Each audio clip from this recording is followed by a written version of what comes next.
and welcome to another episode of the Ultimate AFL show for season 2016. We've hit the midway mark of the AFL season. We've got 10 rounds to go to decide the top 8 going into finals. And well, on this week's episode, I'll be looking towards round 13, one of 3 bye rounds that are coming up over the next 3 weeks. But first, let's look back at Queen's Birthday weekend round 12. Round 12 started on Friday night at Etihad Stadium between Essendon and Hawthorn. Essendon have only won one of the past 5 clashes between Hawthorn. That was last year in round 2 at the MCG in a remarkable game. But this one was going to be a tough task for Essendon. We know that it's kind of starting to really wear on them now, the players that they are missing, and they're starting to get smashed, which is something they weren't getting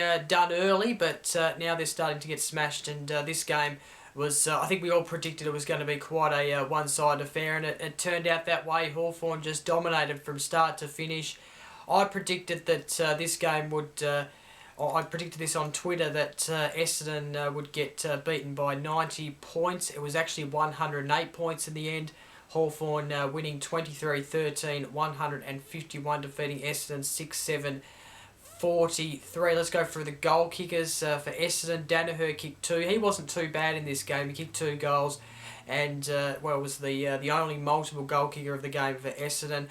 Brown, Merritt, Langford and also Bird getting on the goal sheet with singles each for Essendon. The Hawthorn goal kickers, Bruce had a fantastic game with 4. Palopolo also got 4. You also had Gunston getting 4 as well. Rioli had a good game. He kicked 3.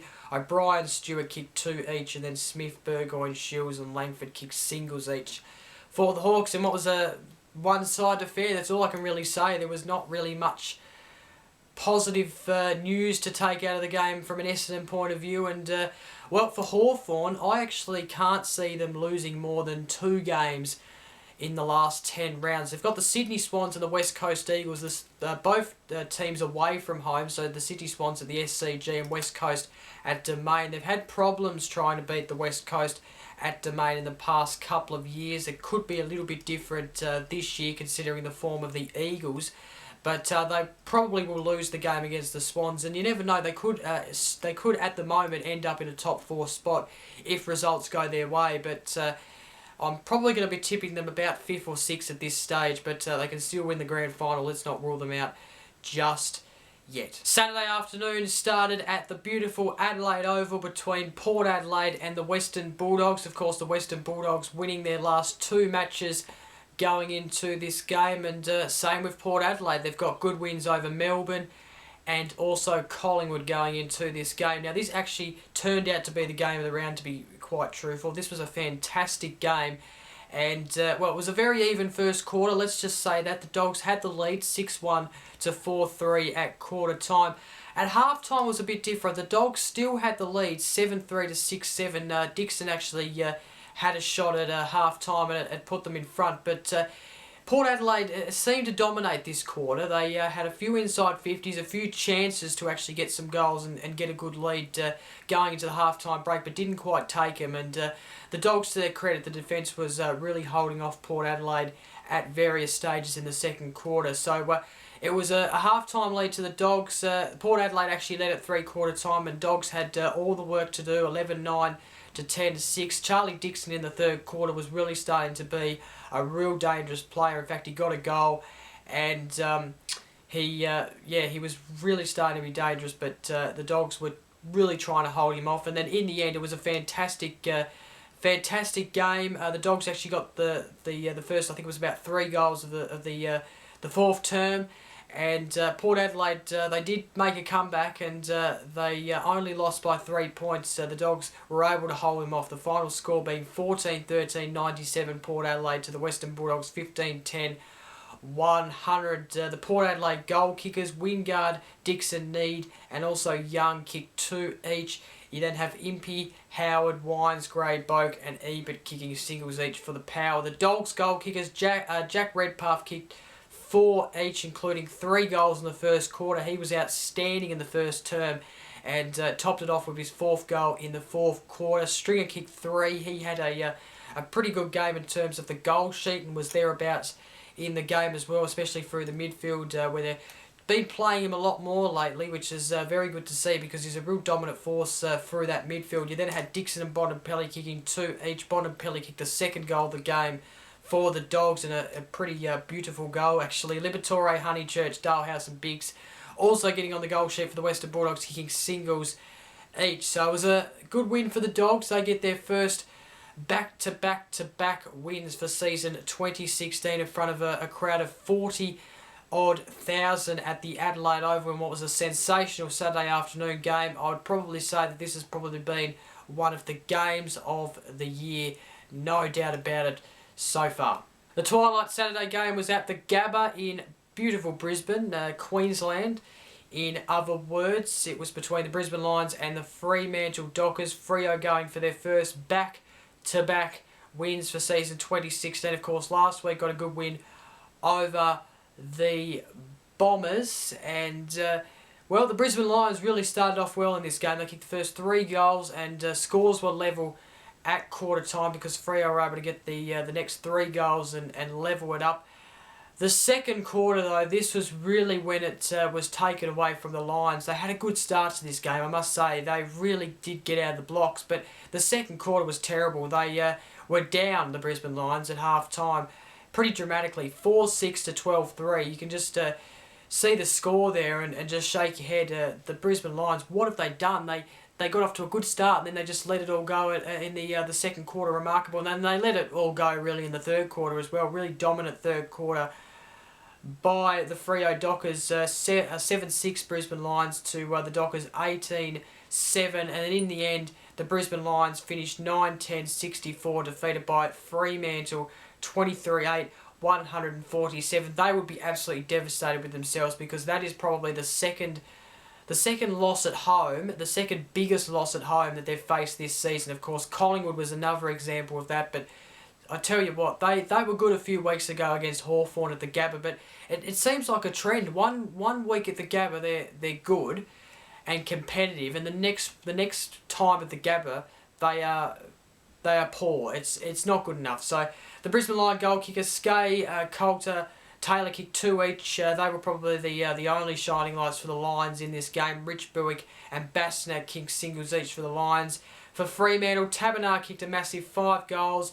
Main, Weller and Ballantyne kicked 4 each. Then had Tucker also getting on the goal sheet with 2. And then Serban, Smith, Sheraton and also Walters kicked singles each for the Dockers. It was a good game from them. They've got their first back-to-back wins for season 2016. They've got 2 wins now. They're off the bottom of the ladder, which is good to see from their point of view. Of course, finishing minor premiers the year before and then finishing wooden spooners wouldn't be a good look on your club. And the Brisbane Lions, well, they've got so many problems at the moment. I feel for Justin Leppitsch because it's not all his fault. I think there's a lot of there's a lot more things that go around behind the scenes than what meets the eye, and I don't think it's Justin Leppitsch's fault. And I do feel sorry for him because this is his first club that he's coached at, and he's having a horrid time. Not good news. On Saturday night, it was cracker night. Not literally, but it actually was cracker night in the AFL because there was 2 crackers on show. The first game that got underway at 7:25 p.m. was between the Geelong Cats and North Melbourne. Of course, North Melbourne bounced back beautifully in Hobart last week against Richmond after a loss to the Sydney Swans in what was their first loss of season 2016. Geelong, well, after a poor 2 weeks against Collingwood and Carlton, they've been able to get on the board last week against the GWS Giants, and they came to Etihad Stadium not having won a game at Etihad Stadium this season, so they were wanting to really win this game and also get their season back on track after the last month, which hasn't been the best. And, well, it was a very even first quarter, I must say. Scores were level in terms of goals, but Geelong had a 4-point lead at quarter time, 4-4 to 4-0.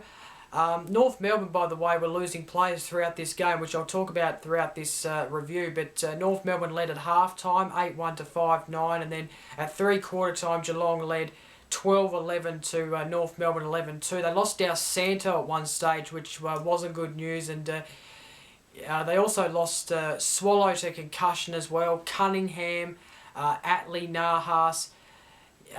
Not a very good thing in terms of injuries from a North Melbourne point of view, especially when your whole midfield's basically gone when you get to basically three-quarter time. So there was no real possible way they could win this game because Geelong had Dangerfield, Selwood, and they had the midfield to be able to run out this game, get the goals and win 15-15, 105, defeating North Melbourne 12-74. The goal kickers in this match, Menzel kicked 4 for Geelong. You then had Kirsten 3, Bartel, Dangerfield with 2 each, Lang, Catney, Duncan and also Motlop kicked singles each for Geelong. You then had the North Melbourne goal kickers, Harvey at his brilliant best like he always is, or tries to be at least. Harvey kicked 4, Zeeble, Petrie, Wood with 2 each, and then McDonald and Thomas kicked singles each in this match for North Melbourne. So a good 31-point win to Geelong in that match against North Melbourne. Patrick Dangerfield, can't go without mentioning him. He got 48 disposals in his record best in terms of disposals. He actually beat his record best from round 1 against Hawthorn, where he racked up 43 disposals. If you have him in your dream team, you're absolutely lucky, and if you have him as your captain, then you're even more lucky. You got, I think, about 187 to 90 fantasy points. Unbelievable. He is one of the contenders, I reckon, for the Brownlow this season. I'm kind of tipping him at the moment for the Brownlow because I think he's having a really good year. And he's probably in career best form, I must say. You know, he's beat his record in terms of disposals twice. I think he's in really good form. I think he's probably in the better form than what he was at Adelaide last year. That's hard to pick, but geez, he's a good player. And then the other Saturday night game was at Domain Stadium in Perth between the Eagles and the Crows. A big game for both clubs, of course, both in the top 8 and hoping to keep cementing a spot by winning, and that's what both sides wanted to do. Now, West Coast were probably the firm favourites going into this game because at home, Domain Stadium, hard to beat there, and they started off well in the first quarter, 5-6 to 3-1. They had a good half-time lead, 9-6 to 6-5. It was a very, very close, three-quarter time score, though, because the Adelaide Crows were down 2 goals. The West Coast led 11-10 to 9-10.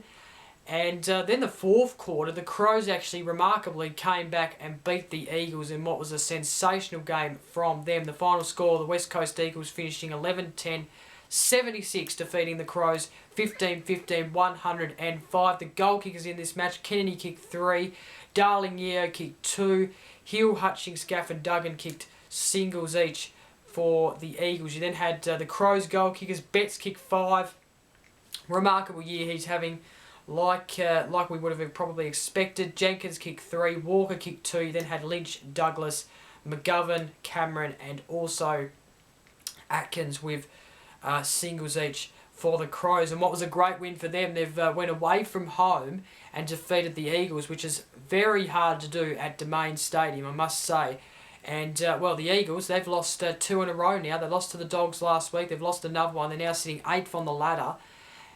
There's possibly no way they could make the grand final this year now, which is sad because they had a good year last year and they're just kind of falling away a bit this year, but not enough to push them out of the top 8. So, good win for the Crows there. They could potentially be in the top 4 in the next few rounds because they've got some really good games, some really winnable games coming up in the next few rounds. So, it's going to be a very interesting next 10 rounds for the Adelaide Crows. And for the West Coast, it's going to be even more interesting for them. Can they cement a good enough spot to give them a chance of having a crack at the big day? Sunday started at Etihad Stadium where 47,000, way over 47,000 people packed into Etihad Stadium to watch the game between the Saints and the Blues. Of course, both sides even in terms of where they're at. Carlton maybe just a little bit further, above St Kilda in terms of where they're at. But St Kilda last week, poor against the Crows, so they were really determined to come into this match and do well. And they led a quarter time. They had a good quarter. It was an even quarter, though, to start things off. 4-2 to 3-0 with St Kilda leading. St Kilda led really well at half-time, 8-3 to 5-2, and then St Kilda really took the game in the second half, 14-8 to 8-3 at three-quarter time, and won pretty convincingly in the end, in my opinion. 17-8, 110, defeating the Blues 12-6, 78. The goal kickers for the Saints, Memberley kicked 5, Stevens kicked 2. You then had Grisham kicking 2. Stephen kicked 3 and Grisham kicked 2. You then had Akers, Montagna, Hickey, Pearce, Nunes, Ross and Weller kicking singles each for the Saints. Carlton's goal kickers, Casbolt kicked 3 as well as Walker.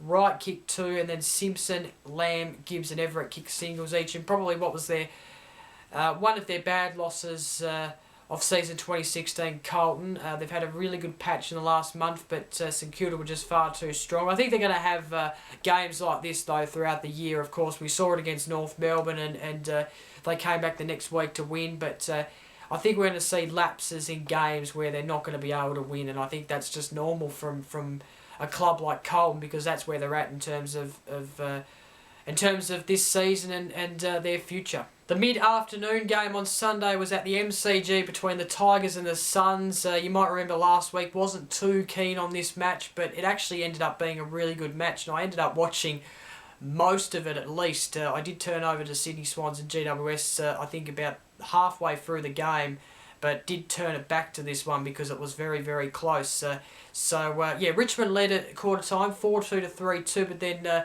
it was a very narrow lead at half-time. Richmond still had the lead, 8-7 to 6-3 at half-time.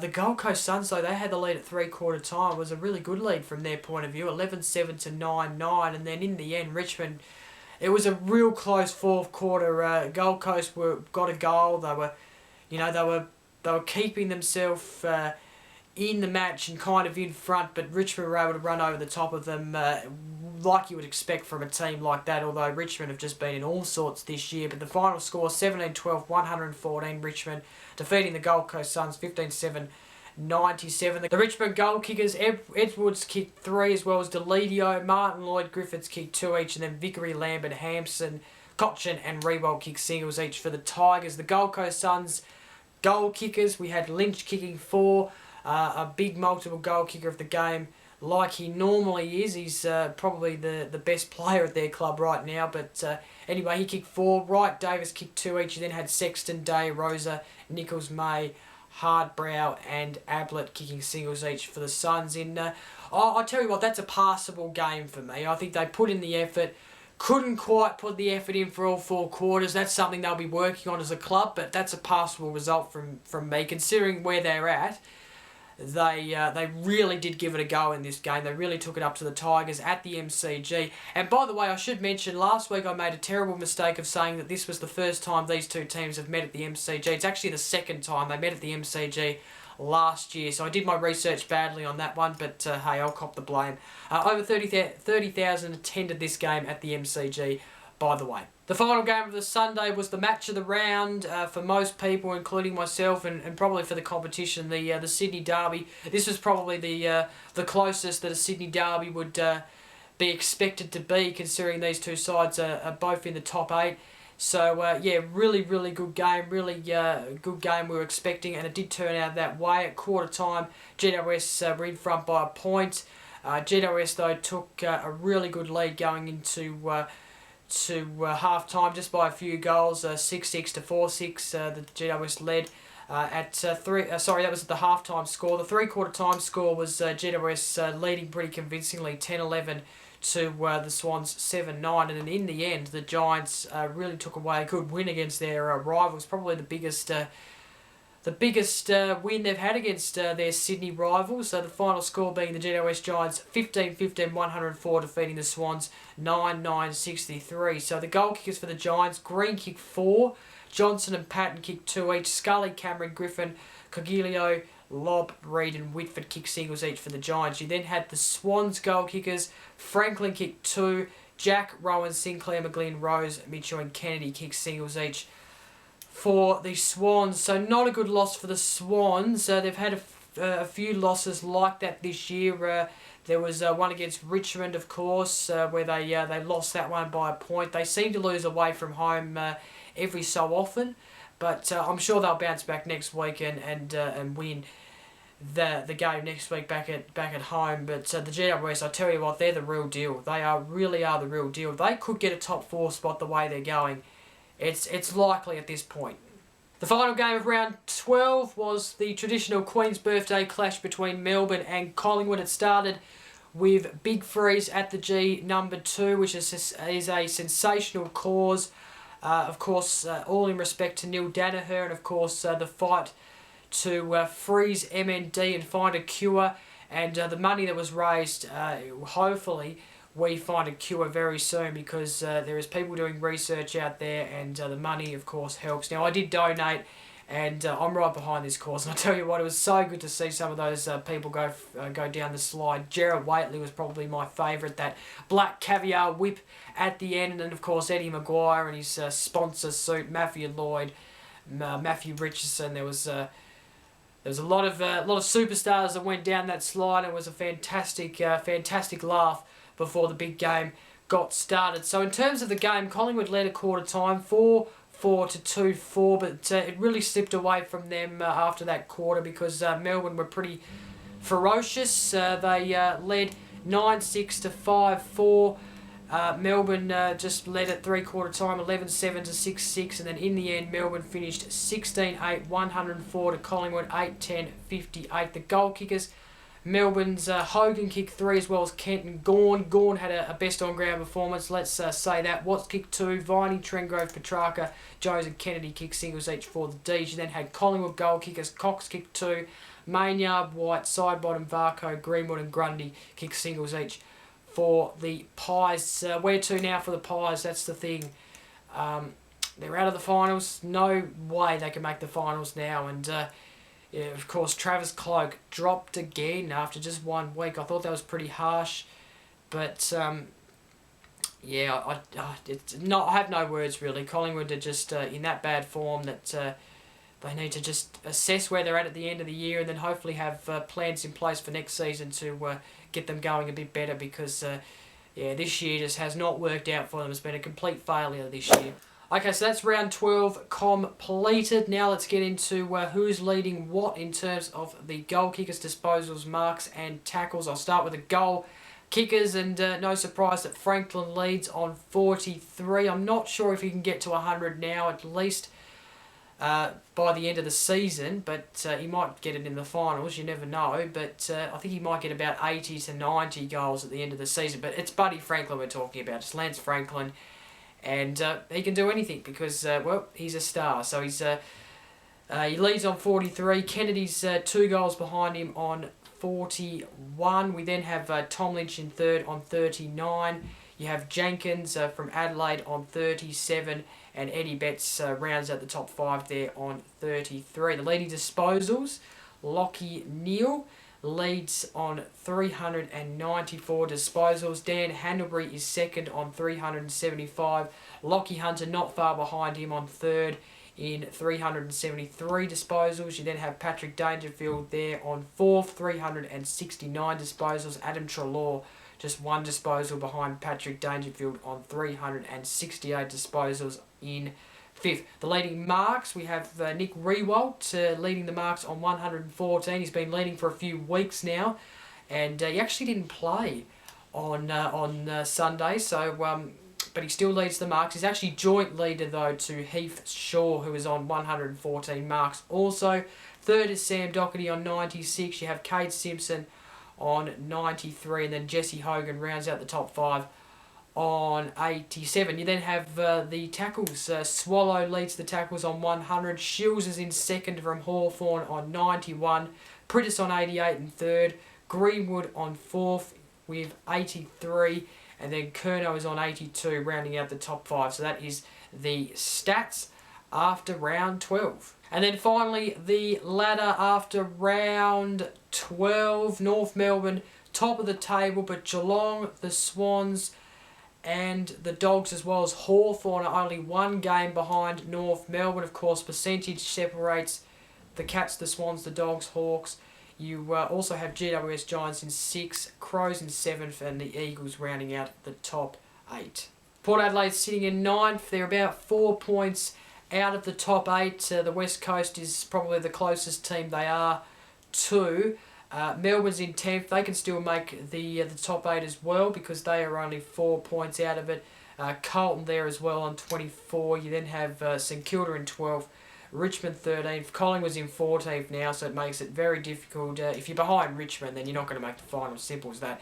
Gold Coast 15. You then have Fremantle, the Lions, and Essendon rounding out the bottom three there in the ladder after round 12. Okay, time now to have a look at round 13. One of 3 bye rounds coming up in the next 3 over the next 3 weeks, and it starts on Friday night at Etihad Stadium between North Melbourne and Hawthorn, commencing at 7:50 p.m. This is going to be a ripping clash. Of course, North Melbourne haven't really won against a top 3 side or top 4 kind of 5 side. They've beat the Western Bulldogs, but that's about it. So. And actually, Hawthorn have won 4 of the last 5 clashes between these two sides. So their last win was in 2014, only a couple of years ago. It's going to be an interesting clash between these two. So looking forward to this one. And, I'm going to tip Hawthorn. I think Hawthorn can win this. I think they're going to go in... I'm not sure if they'll go in favourites, but I think they can win this game. They're starting to really come right, in my opinion. They're starting to play some good football. And...